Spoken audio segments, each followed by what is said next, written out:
जब हिरण का शरीर उनका छूटा तो पिछले जन्म के पुण्य कर्मों के कारण पुनः मनुष्य जीवन प्राप्त हुआ। और मनुष्य जीवन जब प्राप्त हुआ तो अंगिरा गोत्र के एक ब्राह्मण के कुल में इनका जन्म हुआ। जन्म से ही परम ज्ञानी, किसी से कोई मतलब नहीं। पूर्व जन्म की स्मृति के कारण सावधान रहे कि थोड़ी सी भूल होने के कारण 3 जन्म तक हमको भटकना पड़ा। अब फिर मनुष्य जीवन मिला है। अगर किसी वस्तु में, किसी व्यक्ति में कहीं भी मेरी ममता होगी तो ये ममता मुझे बंधन में डाल देगी। जन्म से ही वैराग्य संपन्न। मां दे देती तो खा लेते, नहीं देती तो कोई बात नहीं, मांगने भी नहीं जाते। धीरे धीरे बड़े हुए, समय आने पर पिताजी ने इनका यज्ञोपवीत संस्कार किया। और यज्ञोपवीत संस्कार में पिता जो है गायत्री मंत्र का उपदेश करता है। पिताजी ने गायत्री मंत्र सुनाया, बोले इसे याद कर लो, ब्राह्मण को गायत्री का जप करना चाहिए। तो सब प्रणव शिरस्त्रिपदीम सावित्रीम ग्रैष्म वासांतिकान मासान अधीयानमपि असमवेत रूपेण ग्राहयामास। पिताजी ने गायत्री मंत्र सुनाया, लेकिन सुन करके उसे याद नहीं किया। याद तो इनको सब था, पिछले जन्म की सब याद बनी है, तो गायत्री मंत्र याद करने में कितना देर लगेगा। लेकिन पढ़ करके पिताजी को नहीं सुनाया। क्यों? बोले पिताजी सुन लेंगे, जान जाएंगे किसको याद हो गया तो कल दूसरा मंत्र पढ़ाएंगे, फिर वो सुनाऊंगा तो तीसरा पढ़ाएंगे, फिर पूरा वेद पुराण रामायण सब हमको पढ़ा देंगे और फिर लोग जान जाएंगे कि ये बड़ा विद्वान हो गया।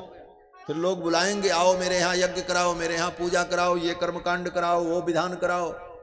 फिर पिताजी हमको जजमानों के घर भेजने लग जाएंगे, और जजमानों के घर भेजेंगे तो जजमान लोग दक्षिणा देंगे, पूजा चढ़ाएंगे। फिर जब संपत्ति घर में आएगी तो पिताजी मेरा ब्याह कर देंगे, फिर तो लड़के बच्चे हो जाएंगे। फिर उसी संसार प्रपंच में मैं उलझ करके अपने मानव जीवन को समाप्त कर लूंगा। इससे अच्छा कुछ नहीं करना। प्रपंच को बढ़ाना ही नहीं। वो प्रपंच का मतलब बताए ना, पचि विस्तारे। आप जहां विस्तार करना शुरू करोगे वो प्रपंच फैल जाए। गायत्री मंत्र पढ़ करके नहीं सुनाया। 6 महीने तक इनके पिताजी रोज रटाते थे, गायत्री मंत्र बोलते थे, कहते बोलो ओम भूर्भुवस्वः। 3 बार जब उनके पिताजी कहें तो 1 बार बा मुश्किल बोले, और कहें क्या, बोले भूर भूर भूर, कुछ भी बोल देते उल्टा पलटा, सही नहीं बोलते। पिताजी थक गए, पिताजी ने कहा ये तो महामूर्ख है। आज के जैसे ब्राह्मण तो तब थे नहीं महाराज। आज तो ब्राह्मण के बच्चों को वेद पढ़ने के लिए किसी दूसरे के पास जाना पड़ता है। प्राचीन काल में हर ब्राह्मण अपने माँ बाप, अपने पिता से ही वेदादि शास्त्र का अध्ययन करते थे, क्योंकि सभी ब्राह्मण वेद वेदांत के विद्वान हुआ करते थे। घर में ही सारी विद्याएं प्राप्त होती थी, कहीं बाहर जाने की जरूरत नहीं पड़ती। और केवल ब्राह्मण में ही नहीं, समस्त विद्याएं, चाहे वेद विद्या हो, आयुर्वेद विद्या हो, चिकित्सा विद्या हो, कला हो, स्वर्णकारी हो, व्यापार हो, संगीत विद्या हो, सब परंपरा से, अपने कुल खानदान से ही विद्याएं व्यक्ति को प्राप्त हो जाती। यही परंपरा थी प्राचीन। पिताजी इनके थक गए। पिताजी ने कहा ये तो महामूर्ख है, जड़ है। जड़ माने मूर्ख। उसी दिन से उनका नाम पड़ गया जड़ भरत। जड़ भरत। समय बीता, पिता की मृत्यु हो गई, मां की भी मृत्यु हुई। घर में जो भाई था उसका साम्राज्य हुआ, इनका तो ब्याह हुआ नहीं, घर में रहते। अब माँ बाप के चले जाने के बाद जो भाभी थी, भौजाई, वो कुछ दे देती थी खाने होने को, लेकिन कब तक दे। संसार के लोग तो व्यवहार अपने ढंग का करते हैं, ये दुनिया स्वार्थपूर्ण है। कुछ दिन तक तो उसने भोजन दिया, फिर उसने अपने पति को सिखाया, बोले ये तुम्हारा भाई निखट्टू बैठा रहता है, केवल खाता है, करता कुछ नहीं, कुछ इससे काम लिया करो। तो भाई लेकर के खेत में गया काम कराने के लिए। भरत जी ने सोचा, जड़ भरत जी ने, कि अगर आज हम काम करेंगे तो कल ये फिर हमसे काम कराएगा, परसों दूसरा काम कराएगा, फिर तो हम की खेत ही जोतते रह जाएंगे। आए थे हरि भजन को और ओटन लगे कपास। भगवान के भजन के लिए जीवन मिला और ये दुनियादारी फिर शुरू हो जाएगी। बोले तो कुछ नहीं। भाई ने कुदाल पकड़ा दिया और कहा यहाँ खेत को खोद डालो, इसको बराबर करो, इसमें बीज बोना है। बता करके भाई चला गया। खोदने लगे, एक ही जगह खोदते रहे, खोदते खोदते बहुत बड़ा गड्ढा खोद डाला, हमारा कुआं तैयार कर दिया। एक ही जगह खोदते रहे। भाई थोड़ी देर बाद आया देखने के लिए कि कितना काम हुआ, तो भाई ने देखा, अरे तूने खेत में ही कुआं बना दिया, अब तो इसी में हम लोग गिरेंगे। तो जड़ भरत जी ने कहा, भैया जैसा आपने कहा था खोदो, तो हम खोद रहे थे, खोद ही रहे थे। भाई परेशान, भाई ने सिर पीट लिया, बोले ये तो बड़ा पागल है। खेत में ले गया, दूसरे मक्का के खेत में बैठा दिया, बोले यहां बैठो और बैठ करके फसल की सुरक्षा करो, पक्षी आएंगे, पक्षियों को देखना, फसल को नुकसान न हो। बोले ठीक, बैठ गए। पक्षियों का समूह आया, मक्के की फसल पर बैठकर मक्के के दाने को पक्षी खाने लगे, चहकने लगे पक्षी। तो जड़ भरत जी महाराज चुपचाप बैठे रहे, देखते रहे। वाह कितने सुंदर हैं ये, भगवान की सृष्टि कितनी दिव्य है, ये सुंदर सुंदर पक्षी, इनके रंग कितने अच्छे हैं, इनकी वाणी कितनी मधुर है। ये बेचारे कहां खेती करने जाएंगे, इनको कहां मिलेगा, खाने दो। हाँ खूब खा रहे, चुपचाप बैठे बैठे भगवान का नाम लेते। राम जी की चिड़िया, राम जी का खेत, खाओ रे चिड़िया भर भर पेट, खाते रहो, कोई दिक्कत नहीं। अब महाराज भाई आया, भाई ने देखा, अरे पागल, ये सब पक्षी जो है फसल को नुकसान कर रहे हैं और तुम देख रहे हो। बोले भैया तुम्ही ने तो कहा था कि पक्षियों को देखना, तो हम देख रहे हैं। वाह। भाई ने कहा निकल जा मेरे घर से, अब तुझे हम बैठा करके नहीं खिला सकते। घर से निकाल दिया। जड़ भरत जी ने कहा चलो ठीक है, अच्छा कोई बात नहीं। जो भगवान का भक्त है, जो वैराग्य संपन्न है, उसके लिए सारी पृथ्वी ही अपनी है। उदार चरितानाम वसुधैव कुटुंबकम, जो उदार चरित्र है उसके लिए पूरी वसुधा ही उसका परिवार है। सकल भूमि गोपाल की, सारी भूमि भगवान की है, चाहे जहां जाओ।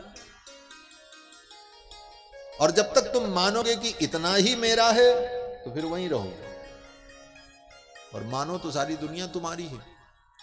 कहीं जाओ, सब भगवान का। चल पड़े भरत जी महाराज, घूमते हुए जा रहे थे, कोई चिंता नहीं।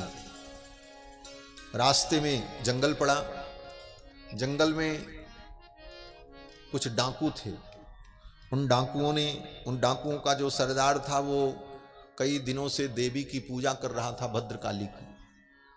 आज उसकी पूर्णाहुति का दिन था। उसने संकल्प किया था किसी मनुष्य की बलि चढ़ा करके मैं पूर्णाहुति करूंगा, देवी की पूजा पूर्ण करूंगा। डाकुओं से कहा जाओ देखो कोई आदमी मिले तो पकड़ के ले आओ।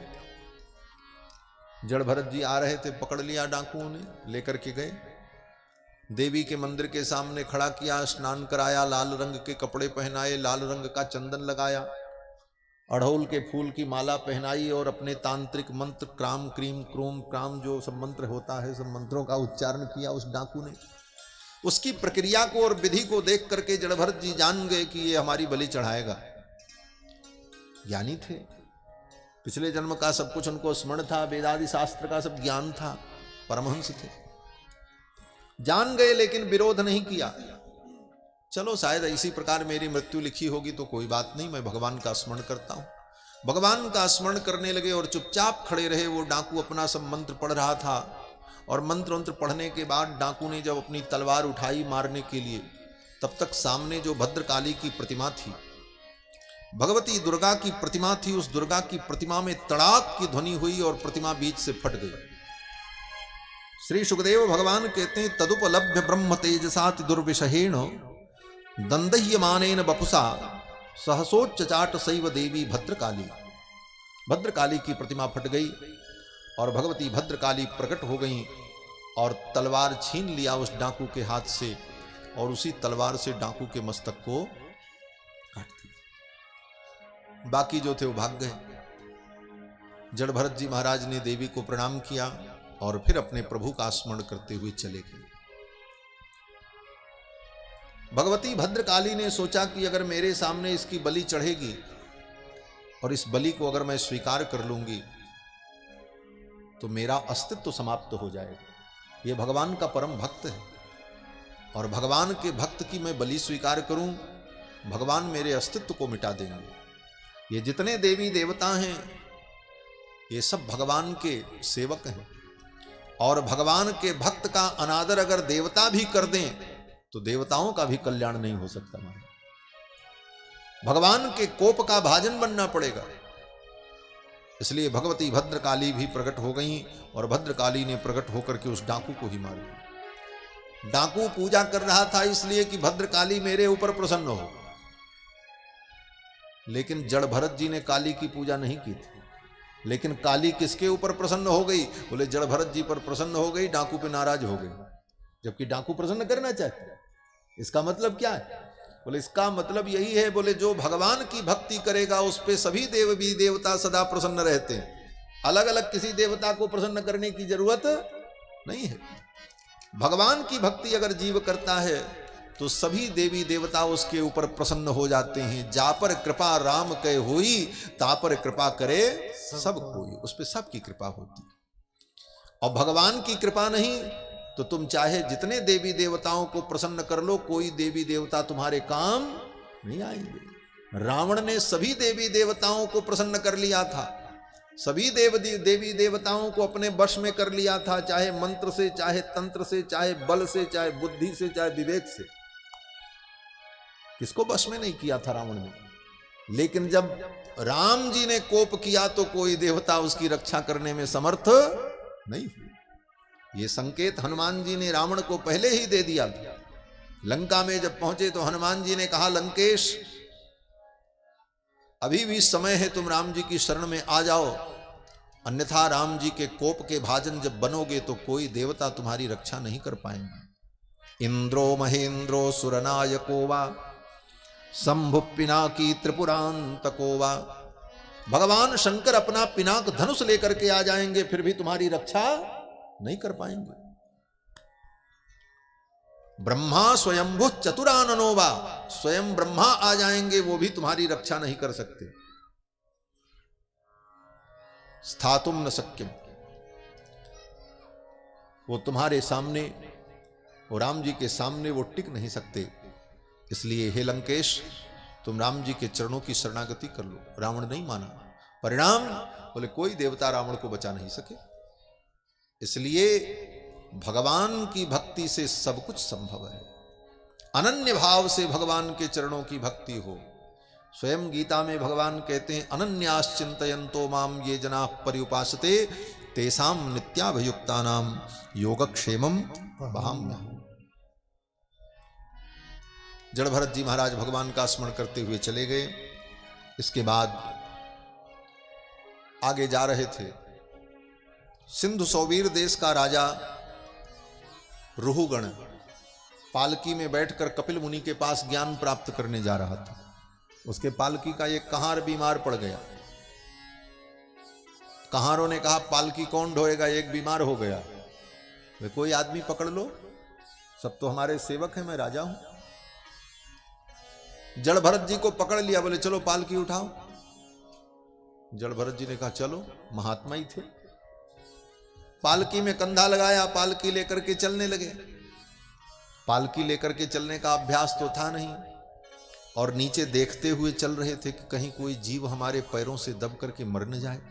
महात्मा की दृष्टि तो बड़ी सूक्ष्म होती। लिखा है कि दृष्टिपूतम न्यसेत पादम वस्त्रपूत पिबेत जलम शास्त्रपूत वदेद वाक्यम मनःपूतम समाचरेत। दृष्टिपूतम न्यसेत पादम, अगला पैर बढ़ाओ तो आंख से देखकर सामने कहां हम पैर रख रहे हैं। यह नहीं कि ऊंट जैसे चलते रहो, सिर ऊपर और पैर कहीं के कहीं पड़े। दृष्टिपूतम न्यसेत पादम, ये शास्त्र कहते हैं। वस्त्रपूत विवेक जलम, जल पियो तो छान करके पियो। शास्त्रपूत वदेत वाक्यम, कोई भी वाक्य बोलो तो शास्त्र के द्वारा समझ करके सोच करके बोलो। कुछ भी बोल दो गड़बड़ बात। मनःपूतम समाचरेत, कोई भी आचरण करो तो ऐसा आचरण हो जिस आचरण के बाद तुम्हें तुम्हारे मन को खेद न हो, मन को प्रसन्नता हो, ऐसा आचरण करो। मनःपूतम समाचरेत। तो जड़ भरत जी महाराज भी ऐसे ही थे, नीचे देखते हुए चल रहे थे, कहीं किसी जीव के ऊपर पैर न पड़ जाए, कोई चींटी भी दब करके मर न जाए। तब तक चींटियां दिखाई पड़ गई महाराज, कुछ जीव छोटे छोटे दिखे। तो जड़ भरत जी ने पैर आगे बढ़ा दिया, कूद गए कि कहीं ये दबे ना। अब पालकी लेकर के जो चले वो कूद जाए तो सोचो पालकी में बैठने वाले की क्या दशा होगी। पालकी हिल गई, उसका सिर टकरा गया राजा का पालकी से। राजा ने कहा कैसे चलते हो? सेवकों ने कहा महाराज ये नया वाला जो आया है ये ठीक से नहीं चल रहा, इसी के कारण हमारी भी गति बिगड़ रही है। राजा ने कहा ठीक से चलो, जानते नहीं हो हम राजा हैं। कुछ नहीं बोले जड़ भरत जी, फिर चलते रहे। फिर कुछ ऐसा ही हुआ। अब तो राजा को क्रोध आया, राजा ने कहा पालकी रोको। राजा ने पालकी रुकवाई और पालकी से बाहर आकर के राजा ने कहा अरे तुम तो बड़े उन्मत्त हो। करोमि ते चिकित्साम दंडपाणिरिव, मैं तुम्हारी ऐसी चिकित्सा करूंगा कि तुम ठीक हो जाओ। तुम्हारी दवा करना मुझे मालूम है, तुम्हारी दवा क्या है ये मुझे मालूम है, मैं तुम्हें ठीक कर दूंगा। और इतना कहते हुए वो राजा बड़ा टेढ़ा वचन बोलने लगा। राजा ने कहा कितने दुबले पतले तुम हो, बड़े कमजोर हो ना, इसीलिए पालकी लेकर के नहीं चल सकते। व्यंग वचन बोलने लगा। और जबकि जड़ भरत जी महाराज तो बड़े स्वस्थ थे महाराज, कोई चिंता तो थी नहीं कि कोई उनको चिंता हो, प्रसन्न रहते थे, इसलिए स्वस्थ थे। बार बार जब राजा ने इस प्रकार कहा तो जड़ भरत जी बोल पड़े। जड़ भरत जी ने कहा देखो राजन, बार बार तुम मुझे मोटा कह रहे हो, दुबला कह रहे हो, ऐसा कह रहे हो, ऐसा कह रहे हो। ये मोटा होना, दुबला होना, कमजोर होना, मजबूत होना, ये तो शरीर का धर्म है, आत्मा का धर्म नहीं। हम तो आत्मरूप हैं और ये शरीर तो नाशवान है। शरीर तो 5 प्रकृति के तत्वों से बना है और ये नश्वर है। ये सब बातें सुनकर के राजा चौंक गया, अरे ये तो कोई ज्ञानी महात्मा है। तब तक राजा की दृष्टि गई जड़ भरत जी के कंधे पर। कंधे पर यज्ञोपवीत था, क्योंकि यज्ञोपवीत संस्कार तो हो चुका था। वो गंदा मैला कुचैला यज्ञोपवीत कंधे पर दिखा। राजा जान गया, राजा भी सत्संगी था। राजा जान गया कोई महात्मा है, कोई ज्ञानी पुरुष है, परमहंस है। फिर तो राजा ने हाथ जोड़ करके कहा कि कस्त्वम निगूढ़श्चरसि द्विजानाम बिभर्षि सूत्रम कतमो वधूतः। हे भगवान आप कौन हैं? आपके कंधे पर यज्ञोपवीत है, आप ब्राह्मण हैं, कोई तपस्वी। इस प्रकार अपने आप को छिपाकर आप विचरण कर रहे हैं। कस्यासि कुत्रत्य इहापि कस्मात् क्षेमाय न चेदसि नोत शुक्लः। आप कहां से आए हैं, आपका परिचय क्या है? अब तो मुझे आपसे डर लग रहा है। अब वो राजा कांपने लगा थर थर थर। जड़ भरत जी हंसने लगे। जड़ भरत जी ने कहा क्यों डरते हो मुझसे? तुम राजा हो, तुम्हारे पास शस्त्र बल है, तुम्हारे पास सैन्य बल है, तुम्हारे पास संगठन बल है, तुम्हारे पास जन बल है, तुम्हारे पास धन बल है, सब प्रकार का बल तुम्हारे पास, और मुझ निर्बल से तुम क्यों डर रहे हो? तो राजा रहुगण ने बड़ी अद्भुत बात कही। राजा रहुगण ने कहा कि नाहम विशंके सुरराज वज्रान न त्रक्षशूलान न यमस्य दंडात। हे विप्र, जहां तक डरने की बात है तो नाहम विशंके सुरराज वज्रान, देवराज इंद्र के वज्र से भी मैं नहीं डरता हूं। भगवान शंकर के त्रिशूल से भी मुझे डर नहीं लगता। यमराज के काल दंड से भी मैं नहीं डरता हूं, मैं निर्भय हूं। लेकिन अगर मैं डरता हूं तो केवल एक बात से डरता हूं। जड़ भरत जी ने कहा किस बात से? तो राजा ने कहा छंके भृशम ब्रह्म कुलावमानात्। मुझे अगर डर लगता है तो केवल एक बात से, कि मेरे द्वारा किसी ब्राह्मण का, किसी संत का, किसी ज्ञानी का अपमान न हो जाए। क्योंकि संत का अपमान, किसी ज्ञानी का अपमान, किसी वेदज्ञ विद्वान ब्राह्मण का अपमान, तपस्वी का अपमान इंद्र के वज्र से भी ज्यादा भयानक, यमराज के कालदंड से भी ज्यादा कठोर है। यमराज के कालदंड से तो आप बच सकते हैं, लेकिन किसी संत का, किसी भगवत भक्त का, किसी ज्ञानी पुरुष का अपमान करके आप सुरक्षित नहीं रह सकते। क्यों? बोले वो तो आपको कोई दंड नहीं देगा, लेकिन उसके मालिक को पता चलेगा तो फिर उसका परिणाम बड़ा भयानक होगा। इसीलिए कहा कि जो अपराध भगत कर करई, राम रोष पावक सो जरई। जो भगवान के भक्त का अपराध करता है वो भगवान की क्रोध रूपी अग्नि में जल जाता है। और भगवान के भक्त का अपमान नहीं किया, भगवान के भक्त का सम्मान करते रहे, बोले तुम्हारी 1000 गलतियां भगवान माफ करते रहेंगे, जाओ मैंने माफ किया। रावण ने कितने पाप किए, लेकिन रावण को भगवान ने तब तक दंड नहीं दिया जब तक रावण की लंका में विभीषण जैसे भक्त सुरक्षित थे। जब तक विभीषण का सम्मान था लंका में, विभीषण को सुख सुविधाएं मिलती रहीं, रावण भी विभीषण का ख्याल रखता था, भाई हमारे भाई विभीषण के घर कोई कमी न होने पावे, मेरा भाई है, उसकी देख रेख करते रहो। तब तक राम जी ने रावण के ऊपर आक्रमण नहीं किया। लेकिन जिस दिन विभीषण को लात मार करके रावण ने निकाल दिया,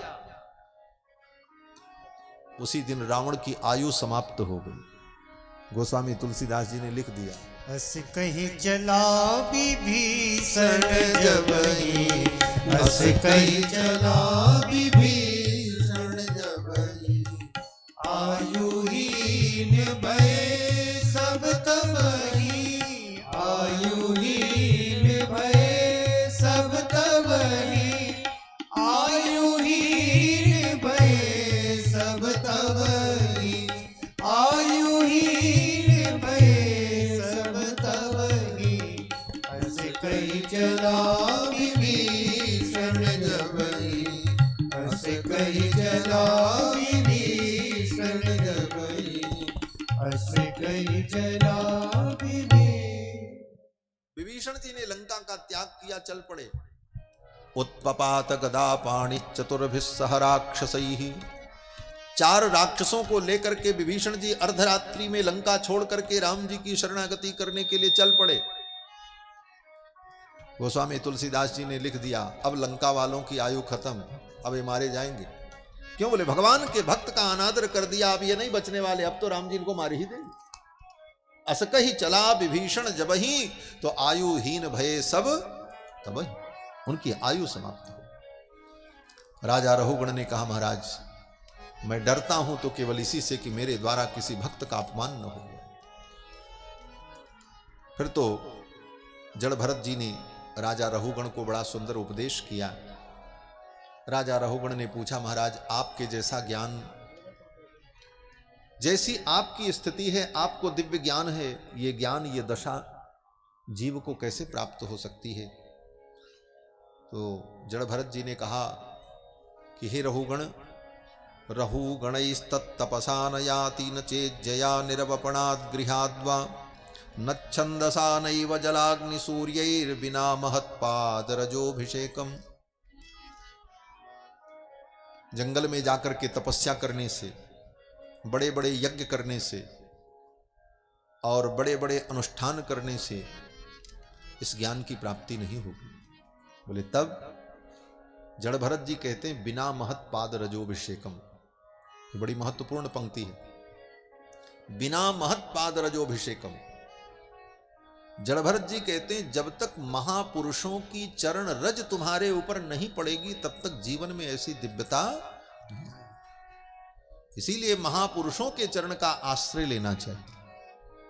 बहुत पढ़ लो, बहुत यज्ञ कर लो, बहुत पूजा विधान कर लो, लेकिन संत महापुरुषों की कृपा जीवन में प्राप्त नहीं किया तो ऐसी दिव्यता जीवन में नहीं आएगी। और महापुरुषों की कृपा हो जाए, बोले क्षण भर में जीवन में दिव्यता आ जाती है, जीवन बदल जाता है। जड़ भरत जी ने सुंदर उपदेश किया और इसी प्रसंग में भवाटवी का उपदेश किया। ये भवाटवी क्या है? ये भवाटवी माने भव माने संसार, अटवी माने जंगल। ये संसार का जंगल, इसका बड़ा सुंदर रूपक के द्वारा वर्णन किया है कि कोई व्यापारी कुछ पूंजी लेकर के व्यापार करने के लिए निकला।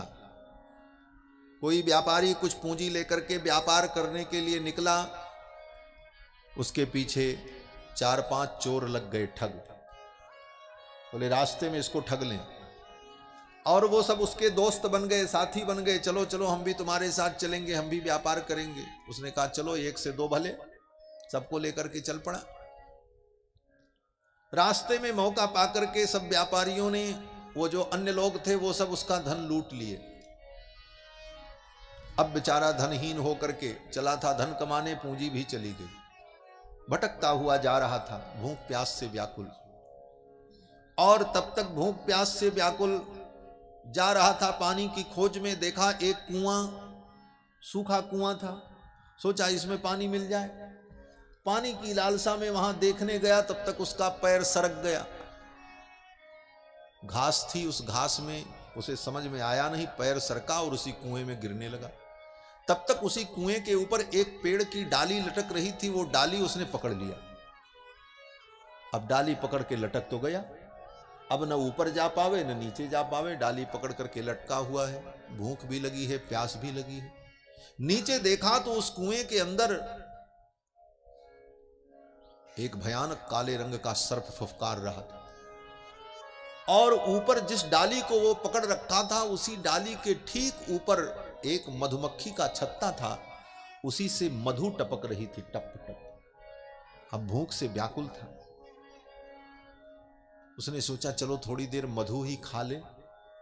फिर किसी प्रकार टेढ़ा होकर के सिर को ऊपर करके जीभ फैला करके उस मधु की बूंद को पकड़ने का प्रयास करने लगा कि वो बूंद मेरी जीभ पर गिर जाए, मैं चाट लूं, थोड़ी तृप्ति मिल जाए। एक आध बूंद गिरी, दोबारा कोशिश किया तो इधर उधर चली गई बूंद, फिर बड़ा परिश्रम किया तो एक आध बूंद मिली। अब उसी एक एक बूंद की लालसा में वो लटका पड़ा है और चाट रहा है। तब तक देखता क्या है कि जिस डाली को वो पकड़ करके लटका है उस डाली को दो चूहे काट रहे थे धीरे धीरे। वो चूहे कौन थे? बोले एक सफेद रंग का चूहा था, एक काले रंग का चूहा था, दोनों उसको कुतर रहे थे। दो प्रकार के चूहे होते हैं ना, लाल सफेद, काले और सफेद, वो दोनों उसको कुतर रहे थे। और डाली अब कटे अब कटे, अब ये डर रहा था क्या। तब तक फिर भी वो सोच रहा था अच्छा थोड़ी मधु और पी लें, थोड़ी मधु और पी लें। तब तक चूहे ने डाली काट दी और धड़ाम से कुएं में गिरा और काले रंग के सर्प ने उसे काट लिया, उसकी मृत्यु। भरत जी कहते हैं, श्री सुखदेव भगवान ये कथा सुनाते हैं, यही भवाटवी है ये संसार। ये जीवात्मा इस संसार में आया अपने पिछले जन्म के पुण्य की पूंजी लेकर के कि चलो अब आगे और पुण्य कमाएंगे। ये पुण्य की पूंजी लेकर के हम जीवन में कर्म का व्यापार करने इस संसार में आए। अच्छे कर्म करेंगे, अच्छी पूंजी तैयार होगी, फिर हम सुखी होंगे। लेकिन दो चार ठग साथ में लग गए दोस्त बन करके। ये ठग कौन है? बोले यही संसार का परिवार है, बेटा बेटी पुत्र पत्नी, सब एक दूसरे को ठग रहे हैं। सत्य यही, हम तुम्हारे साथी हैं, हम तुम्हारे अपने हैं, और तुम्हारी कर्म की पूंजी को चट्ट कर गए, सब भोग गए। तुम अपनी कर्म की पूंजी से भी चले गए। अब बोले धीरे धीरे आप भटक गए, जब पूंजी समाप्त हो गई कोई पूछने वाला नहीं। नए कर्म कर नहीं सके, जो पिछले कर्म थे उसका फल भोग करके हमने समाप्त कर लिया। अब भटक रहे हैं, कौन पूछे?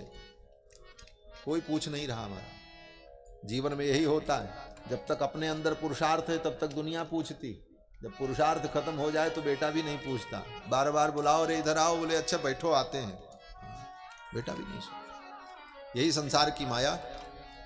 उसके बाद भी उसके अंदर जीने की इच्छा शक्ति, सुख पाने के लिए दौड़ा, थोड़ा सुख मिले संसार में, सुख के चक्कर में और भी पैर फिसल गया, गिर पड़ा, मृत्यु की ओर आगे बढ़ रहा, यही गिरना है।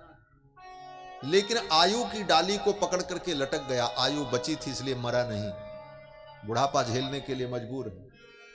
अब उसी डाली को पकड़ करके वो लटका है, नीचे काल सर्प बैठा है, काल सर्प ही मृत्यु है। और जो ऊपर से मधु टपक रहा है, ले यही सुख की लालसा है। घर में बूढ़ा हो जाता है व्यक्ति तो कभी कभी परिवार के लोग उसका ख्याल कर लेते हैं, बाबूजी दवा खाए कि नहीं खाए, दो से मीठी दो बातें बोल देते हैं तो उसको संतोष हो जाता है, अच्छा चलो हमारे, उसके सारे अपराध को भूल जाता है और फिर उन्हीं की आशा में वो जीने लगता है। देर सवेर लाकर के दो रोटी दे दी, उसके अनुकूल दो बातें कह दी, उतने में वो तृप्त हो जाता, चलो हमको पूछ रहे हैं। यही मधु की वो बूंदें हैं जिसकी लालसा में वो लटका रहता है। लेकिन वो काटने वाले चूहे कौन हैं? बोले उस डाली को काटने वाले चूहा है, एक चूहा काला है, एक सफेद है। ये काला चूहा जो है वो रात्रि है और सफेद चूहा जो है ये दिन है। दिन रात बीत रहा है, आयु की डाली कट रही। लेकिन थोड़ा रस मिलेगा उस लालसा में, उन अपने परिवार परिजनों के मीठे वचन सुनने के लिए, उनके दो सांत्वना भरे वचन को सुनने के लिए वो लालायित होकर के लटका रहता है, जीता रहता है। और एक दिन आयु की डाली कट जाती है और गिरता है, काल उसे समाप्त कर देता है। यही जीवन का परम सत्य है। जड़ भरत जी ने ये सब सुनाया। राजा रघुगण ने चरणों में प्रणाम किया, विदा हो गए। वास्तव में श्रीमद् भागवत महापुराण की कथा वैराग्य को उत्पन्न करने वाली कथा है। महाराज, जीवन का दर्शन है, मृत्यु का दर्शन है। मरने के पहले हमें क्या समझना जरूरी है, यही भागवत समझाती है। ये सब सुनाकर श्री भरत जी महाराज भगवान का चिंतन करते हुए चले गए।